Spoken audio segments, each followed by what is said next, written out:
What's up, everybody? It's your boy D Mac, and good morning to you. I was supposed to go on at 7:30, but my sleep got good to me, so I'm just now getting up, and here we go. So, yeah, I said it. You see the title, Liangelo Ball. This is our subject matter today.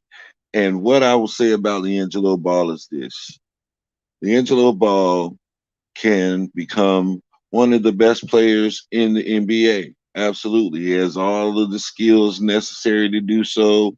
And given a little bit of time, he can become a great player. Now, with that being said, let me throw in my other little caveat. Um, I respect LeVar Ball and I respect the Ball family for all that they're doing in the game of basketball. Now that that's said, I'm going to go into my hypothesis. My hypothesis concerning Liangelo Ball, it's it's amazing how someone with so much skill has been passed over by so many teams. And so you ask the question, what is the problem that nobody wants to touch this kid? And so, I was like most people. At first, I was saying, well, they still holding it over his head from what he did in China. And, they just blackballing his family because they don't like LeVar. And, I came with all of those excuses on why LiAngelo is struggling to get a spot in the league when he shows to be a good player. And then I started to look with my third eye. And when I started to look with my third eye, what I saw, it kind of broke my heart, but it made perfect sense. And so let me break this down and you tell me what you think about my hypothesis. So let's go back to the beginning where we met and Liangelo Ball. We had already been made aware of Lonzo. He was at UCLA and he was balling out. And then it was like, oh, well, he has two other brothers coming right behind him. So it was like, oh, that'd be cool if him and his brothers made it to the league. We saw what they did at Chino Hills, and it was the boys was box office, and so we was prepared to see that. And, as Lonzo made his way into the league and he started to play for the Lakers, that's when the whole thing went down with Liangelo because he was at UCLA at the time.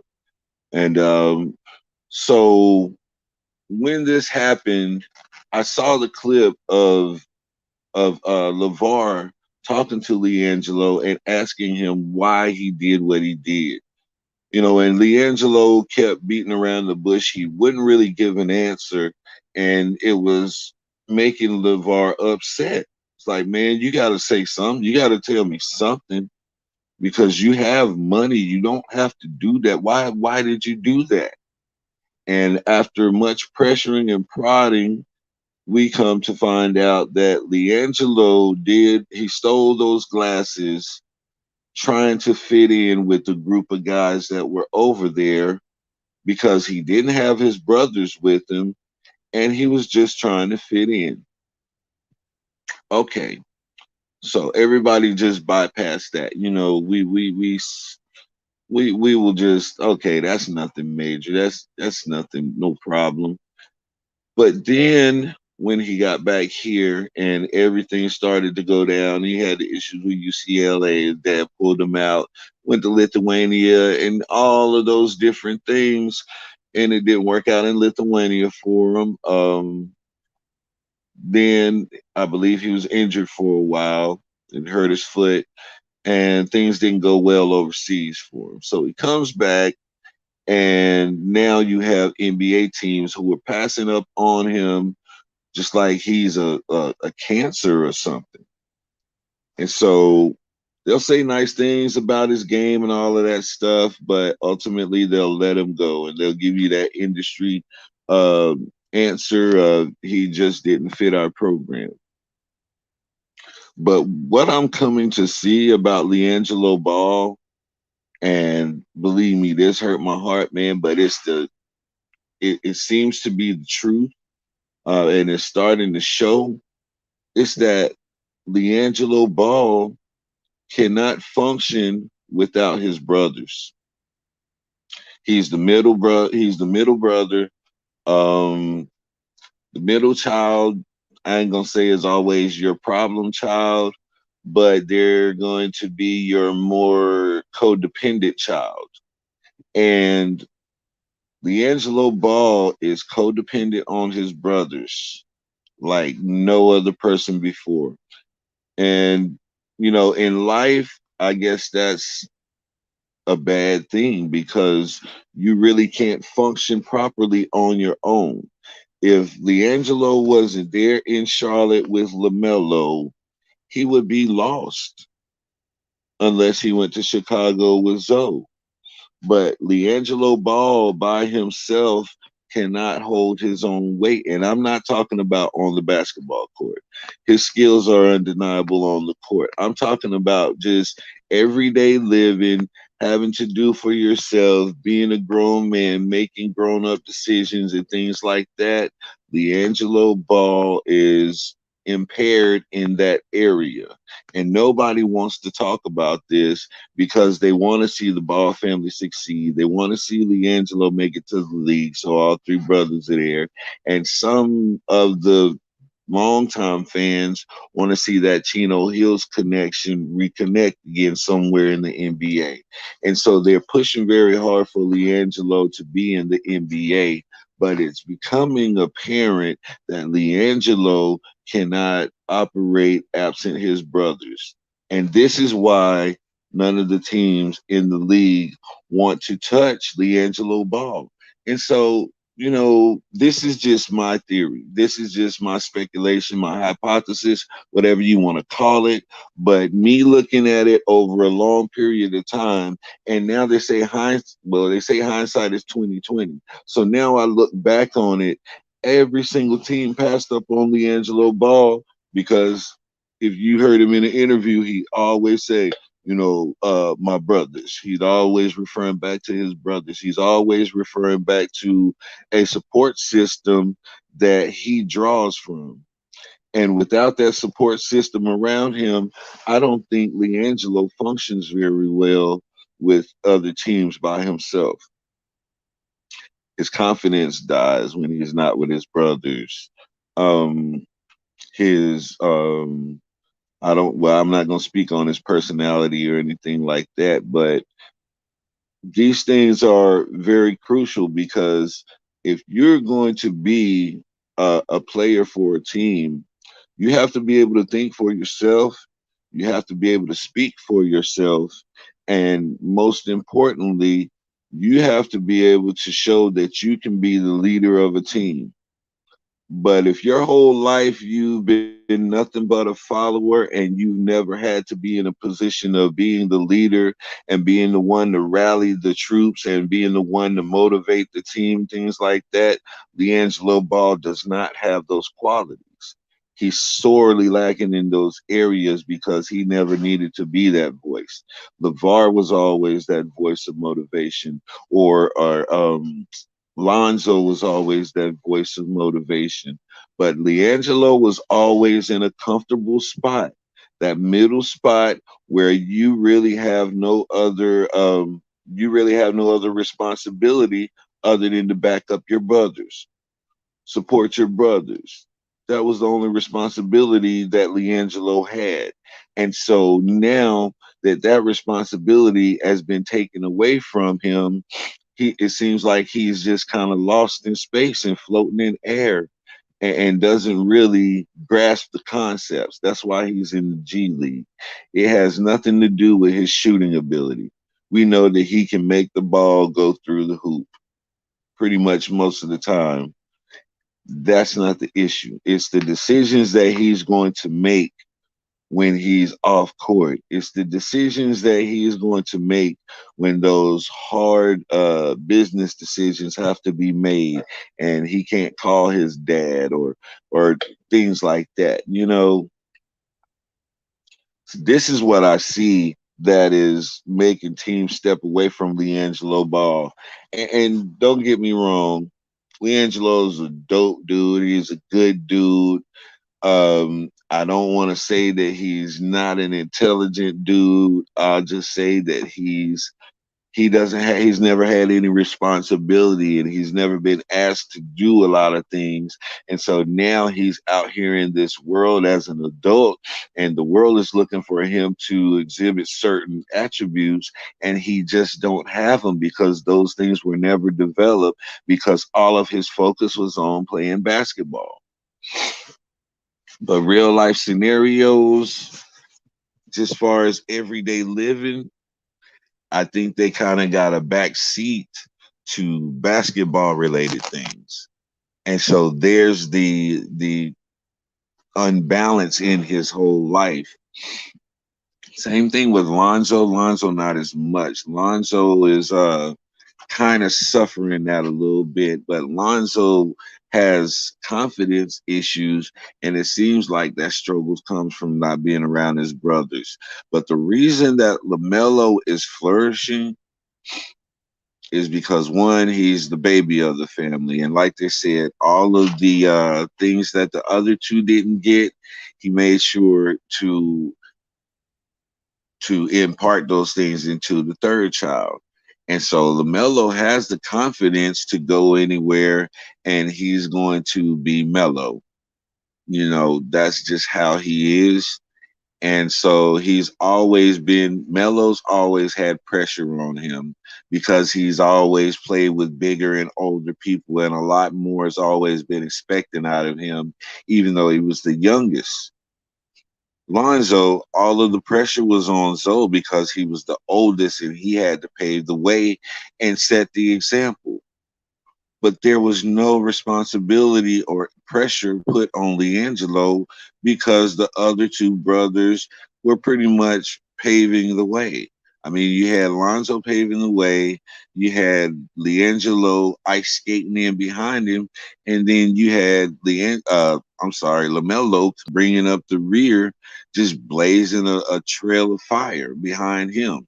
And so you just automatically attribute that to Liangelo as well. Well, if Lonzo is this and Jello's that and Melo's that good, then Jello has to be somewhere in the middle. Yeah, skill wise, yeah. But when it comes down to actual functioning in life, he didn't get that part. That was something that he never had to really pay much attention to or focus on. And so he's sorely missing in areas of his life that would give him a higher stock in the NBA because they look at more than your skill. Come on. If you're a sports fan, if you watch basketball, you know anything about basketball, it's more than just your game on the court. There's a lot of things that play into it, your personality. And we've already talked about the gatekeepers in the NBA. So if you don't have what they're looking for, those gatekeepers are not going to let you in. And those gatekeepers are looking at Liangelo Ball and they're saying, you don't have it. For whatever reason, no, we don't want to put him in that position because he will do something really dumb out of codependency and trying to fit in with others if he's not around his brothers. And the league don't want to deal with that type of liability. Are they wrong for that? No, they're protecting their interests. That's what a business does. So I can't really fault them for that. But what I can say is this. I saw an interview right after this whole China thing with Liangelo and his trainer and the people that he had around him. It was like, well, you're just so nonchalant about everything, man. You got to make it seem like you're showing some remorse.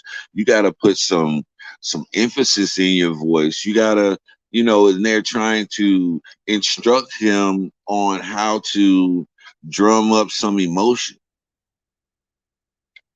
So that just shows you that Liangelo has a problem with codependency on his family as far as his dad and his brothers. He's always had somebody to tell him what to do. He's never really had to think for himself that much. That's why when you ask him a question, it's so hard for him to answer because he's never really had to think for himself on that level. And being put out there and called out on that really showed that lack in his life. And so these are the things that NBA teams are looking at. And it sucks because the guy's a great player, but there's some more development. Just personally, he has some personal development that he needs to go through before he'll really be looked at seriously by any team. You know, the Hornets are holding on because of Melo. We know that. But yeah, Jello has some personality and some personality traits that he needs to work on. Jello also has some confidence issues that he needs to work on because I feel like if things aren't going right for Jello, then you know he'll shut down without his brothers around.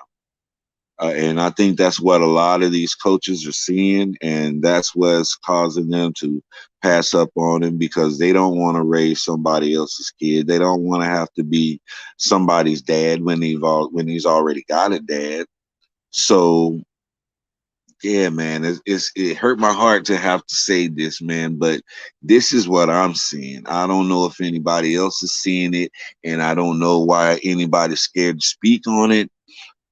Maybe there's some inside stuff going on with that. I don't really know, but it's what I see. I see a very codependent person who doesn't function well without his support group near him. And no team wants that. They consider that weak. They consider that a liability, and they're not willing to invest millions of dollars into a potential liability. And so Liangelo, man, I hope you develop in that area. I hope someone has pointed this out to you. I hope somebody is helping you and working with you on that, so that you can get your stock up and make a good solid player for somebody. Because I like the game. I love to see you play basketball, but you have to be able to function in this world. That's more important than basketball. Because when it all comes down to it, being able to talk to people, being able to make deals, being able to think on your feet, all of those things are necessary qualities to have in order to move through this world with a certain level of achievement. Yeah, that's pretty much all I got. I don't want to start rambling or anything like that, but I am going to talk about, let's see, what else am I going to talk about this morning because I'm not ready to get off here yet. Um, there's so many people in this world right now who see these athletes as role models. They see these athletes as inspiration. They see these athletes as, you know, some of them, they see these athletes as their family members and they want to see them do great. And some people are haters. Some people are going to want to see you crash and burn. There's so many people out there that want to see the Ball family crash and burn. So why do people have such hatred for the Ball family? That's what I want to know. And in particular, I will call this group out because they've shown and time again utter disrespect for the Ball family. And then whenever not Liangelo, but LaMelo came on the scene and just his talent and his personality and all of that was undeniable. This same group begrudgingly did an interview with him, and LaMelo let it be known with one of these people that he wasn't really feeling him, and that's Shaq Kenny. I'm really not really gonna put Ernie in it because Ernie don't be talking junk about the Ball family, but particularly Charles Barkley. So Charles and Shaq in particular, Kenny don't really say much about him as far as that. He'll give some constructive criticism along with Ernie, but that's about it. But Shaq and Chuck, oh, when everything was going down and Lonzo wasn't performing to the level that Magic said he was, oh, they just went in on that family and went in on LeVar. Charles called him a nitwit, and Shaq just laughing along with it, and they just showing contempt towards this family when them as black men who grew up without a father should, or you would think that they would have praise for a man who has put so much time and effort into his son and his sons becoming the men that they are.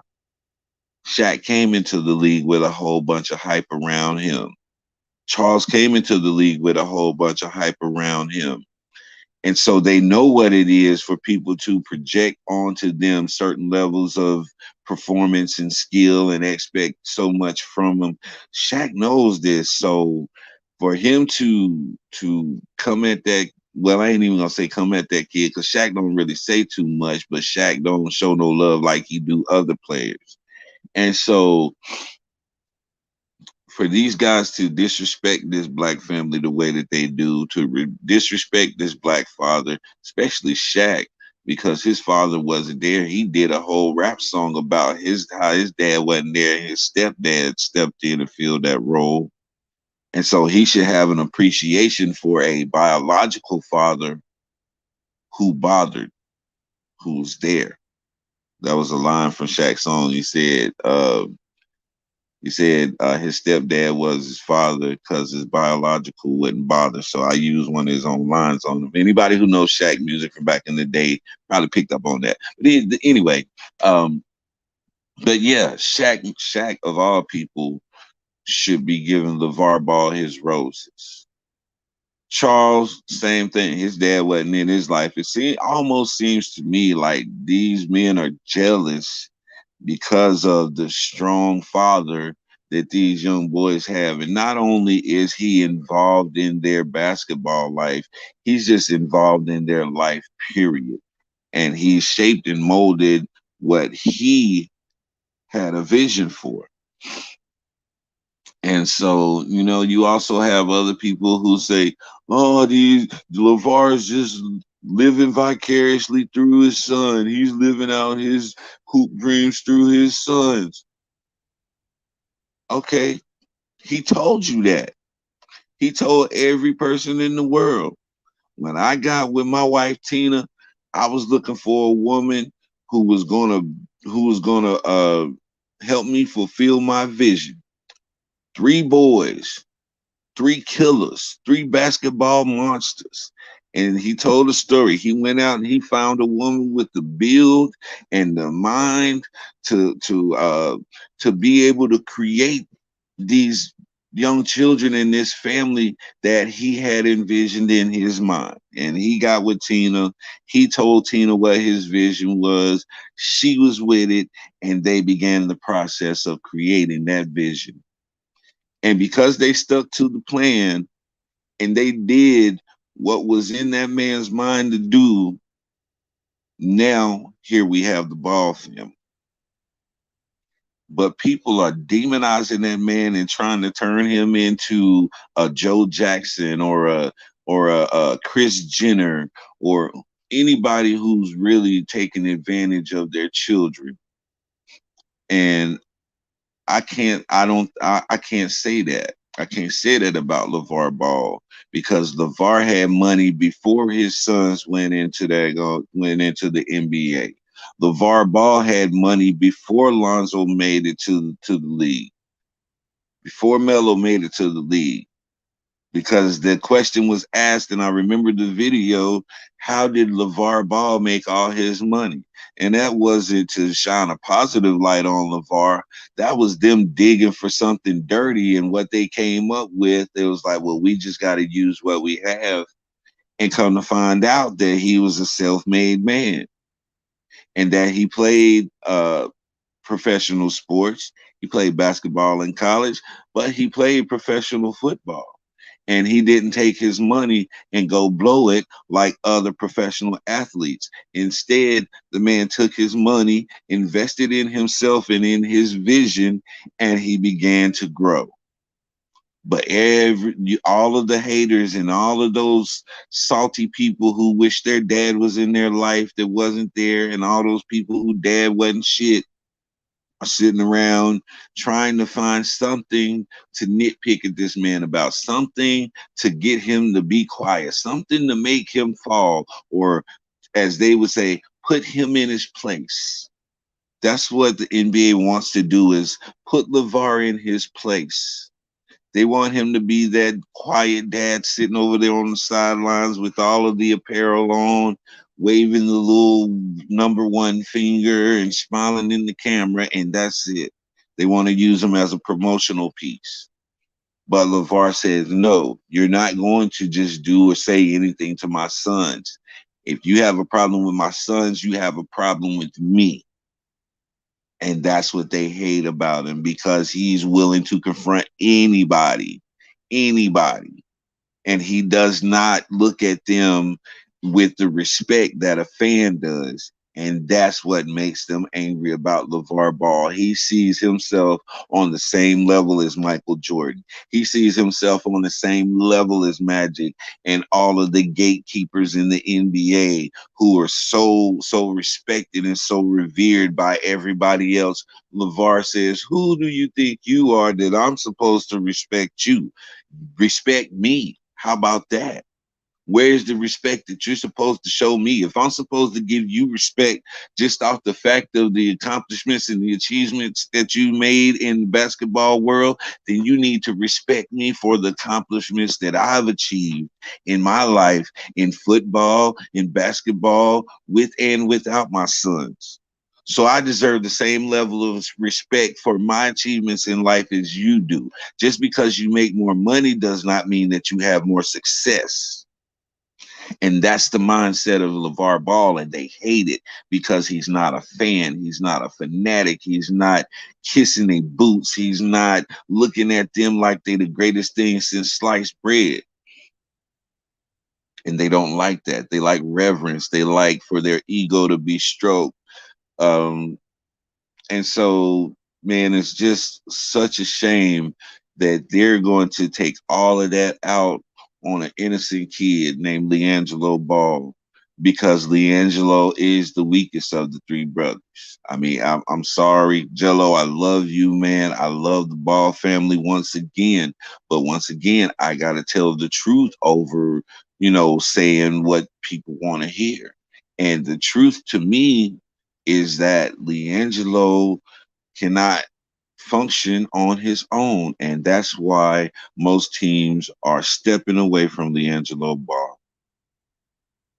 Um, I hope you get it together, man. I hope you develop in that area to where you can become confident in yourself and become a strong leader. Because you're going to need that in other areas when you decide to have a family. You're going to have to be that strong leader for your children, and you're going to have to be that example for your children. And so, I just wish Liangelo the best, man. I wish their family the best. I wish Mrs.TinaBall the best. Wishing you a full recovery, and it's good to see you out and enjoying watching your boys play. Um, yeah, shout out to Ballfacts. Shout out to ABtheHero. Shout out to my boy Amax. Shout out to DKM. These are all providers who cover the Ball family on a regular basis, and they keep everybody up to date with what's going on with the Ball family. And I appreciate those guys, and I appreciate their content because they really put their time into it. They have a relationship with the family, and so the information that comes from, well, I'll say ABtheHero, the information that comes from ABtheHero, pretty much he's getting it from the family, you know, uh, other than his his thoughts and his hypotheses on the family. But these guys, they've got a close connection to the family, so they've got some inside information and stuff like that that they'll keep you updated on. So check those guys out if you're interested in anything going on with the Ball family, because one of those four entities, well, I'll add myself because I'll do stuff about the Ball family as well. But any of these four main entities that I just named out will have most of your Ball family information. So if you want to know anything going on with the Ball family, just look with them. That's ABtheHero, that's Ballfacts, and Amax and DKM. So yeah, that's all I gotta say. Um, this your boy D Mac, yo. Y'all know what I say. Sticks and stones can break your bones, but the word can always heal you. I'm out.